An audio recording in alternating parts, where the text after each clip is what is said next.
आज हम लोग विज्ञान भारती कक्षा 7 अभ्यास कार्य पुस्तिका इकाई 1 के प्रश्नोत्तर हल करेंगे। मानव विज्ञान और प्रौद्योगिकी।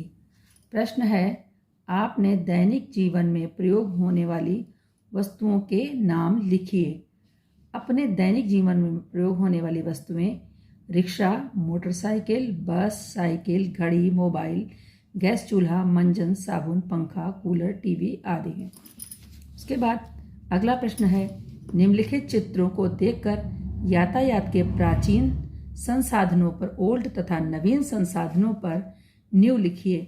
यातायात के नवीन संसाधन, यहाँ एरोप्लेन बना हुआ है, इसमें न्यू लिखा। कार न्यू, बैलगाड़ी ओल्ड यानी पुराने हैं, और मोटरसाइकिल ये भी न्यू संसाधन है, साइकिल ओल्ड संसाधन है, और नाव भी ओल्ड संसाधन है। इस तरह से अब देखते हैं हम प्रश्न नंबर 2। पहले जब टेलीफोन मोबाइल नहीं थे, लोग एक दूसरे का हाल जानने या संदेश पहुंचाने के लिए क्या उपाय करते थे? पहले जब टेलीफोन मोबाइल नहीं थे, लोग एक दूसरे का हाल जानने के लिए संदेशवाहक मतलब डाकिया, पत्र, टेलीग्राम तथा प्रशिक्षित कबूतरों द्वारा संदेश भेजते थे। अगला है प्रश्न नंबर 4। निम्नलिखित कृषि संसाधनों में से प्राचीन एवं नवीन संसाधनों को अलग अलग सूची बनाकर लिखिए। यहाँ पर प्राचीन संसाधनों को यहाँ लिखेंगे और नवीन संसाधनों को यहाँ लिखेंगे। जैसे देखा आपने, ढेकुली, रहट, बैलगाड़ी, बैलहल, ये सब प्राचीन संसाधन है, और इधर नवीन संसाधन में हार्वेस्टर, थ्रेसर, ट्रैक्टर, ट्यूबवेल आदि हैं। अगला प्रश्न है प्रश्न नंबर 5। पहले बीमार होने पर लोग घरेलू उपचार करते थे। वर्तमान में विज्ञान ने हमें उपचार हेतु क्या क्या सुविधाएं दी हैं? तो आइए उत्तर देखते हैं। वर्तमान में विज्ञान ने हमें उपचार हेतु चिकित्सालयों में आधुनिक मशीनें जैसे एक्सरे, अल्ट्रासाउंड द्वारा आंतरिक अंगों की सूक्ष्म जांच, स्कैनर द्वारा मस्तिष्क की जांच और इंडोस्कोपी मशीनें आदि हैं। उसके बाद आता है प्रश्न नंबर 6। विभिन्न क्षेत्रों में विज्ञान की देन को लिखिए। तो सबसे पहले हम देखते हैं कृषि के क्षेत्र में विज्ञान की देन।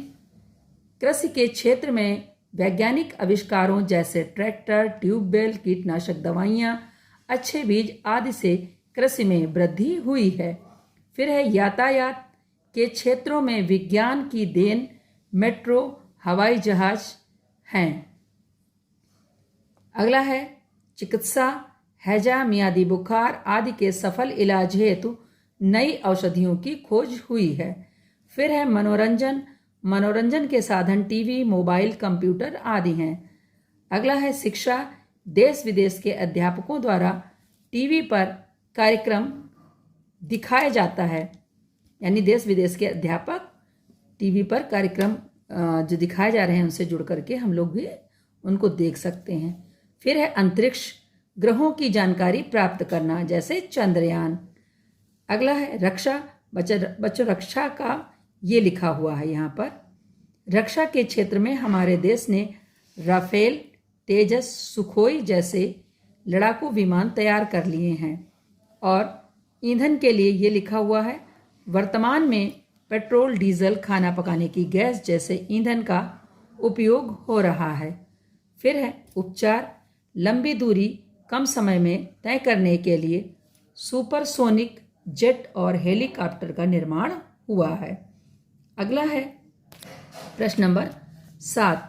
निम्नलिखित चित्रों को देखकर विज्ञान और प्रौद्योगिकी के द्वारा यातायात संसाधन में हुए विकास का क्रमबद्ध अंकन कीजिए। जो यहाँ पर देख रहे हैं, ये बच्चा पैदल जा रहा है। ये जो यातायात के संसाधन हैं, ये विकास के क्रम में बताने हैं, यानी बहुत पहले लोग कैसे जाते थे और अब कैसे जाने लगे हैं। तो यहाँ पर देखिए, सबसे पहले लोग पैदल जाते होंगे जब कुछ नहीं होगा। उसके बाद यहाँ देखिए से घोड़े पर भी सवार होकर लोग जाते थे। फिर जब पहिए का आविष्कार हुआ तो ये बैलगाड़ी बनी होगी। उसके बाद अब ये यातायात के आधुनिक संसाधन दिए गए हैं। बच्चों प्रश्न नंबर 8 है, यदि विद्युत का आविष्कार न हुआ होता तो वर्तमान में कौन कौन सी समस्याएं हो सकती थी? यदि विद्युत का आविष्कार न हुआ होता तो वर्तमान समय में सूर्यास्त के बाद अंधेरे में रहना पड़ता। साथ ही टीवी, फ्रिज, मोबाइल आदि सुविधाएं नहीं मिलती। गर्मियों में बिना पंखा व कूलर के बैठना पड़ता। अगला प्रश्न नंबर 9 है, सुमेलित कीजिए। स्तंभ का और स्तंभ खा के उत्तरों को मिलाना है। तो स्तंभ का में दिया हुआ है स्टील उत्पादन, ये किससे संबंधित है? दुर्गापुर से संबंधित है। Hydro electric power station Anpara से संबंधित है। एटॉमिक पावर स्टेशन नरौरा से संबंधित है। और नेशनल थर्मल पावर स्टेशन ये परीक्षा से संबंधित है। उसके बाद अगला यहाँ पर बच्चों मैंने कुछ और भी नाम लिख दिए हुए हैं जो इनसे संबंधित हैं। जैसे अनपरा तो है ही, और साथ में ओबरा, पनकी और ऊंचाहार भी है। इसी तरीके से दुर्गापुर के अलावा राउरकेला, भिलाई और जमशेदपुर है। और यहाँ पर नरौरा से के अलावा ट्राम्बे और राणा सागर में भी है। फिर अगला है, कृषि के क्षेत्र में विज्ञान के नियमों व सिद्धांतों का प्रयोग से विभिन्न वस्तुओं के उत्पादन में आशातीत वृद्धि हुई है। कृषि के क्षेत्र में विभिन्न क्रांतियों का संबंध किस वस्तु के उत्पादन से है? लिखिए। तो यहाँ पर लिखा हुआ सबसे पहले हरित क्रांति, इसका संबंध फसल उत्पादन से है। फिर है श्वेत क्रांति, इसका संबंध दूध से है। तिलहन, ये तेलों से संबंधित है जैसे सरसों और सोयाबीन। ऐसे भूरी क्रांति उर्वरक उत्पादन से संबंधित है। और नीली क्रांति मत्स्य यानी मछली के उत्पादन से संबंधित है। नीचे दिए गए निम्नलिखित वैज्ञानिकों के चित्र पहचानिए और उनके सम्मुख दिए गए स्थानों पर उनके नाम व उपलब्धि लिखिए। पहला है चित्र जो बना हुआ ये एस स्वामीनाथन का है। यहाँ पर बच्चों मुझे लगा कि सही से दिख नहीं रहा, इसलिए यहाँ लिख दिया है। ये हरित क्रांति के जनक हैं। और दूसरा है डॉक्टर वर्गीस कुरियन, ये श्वेत क्रांति के जनक हैं।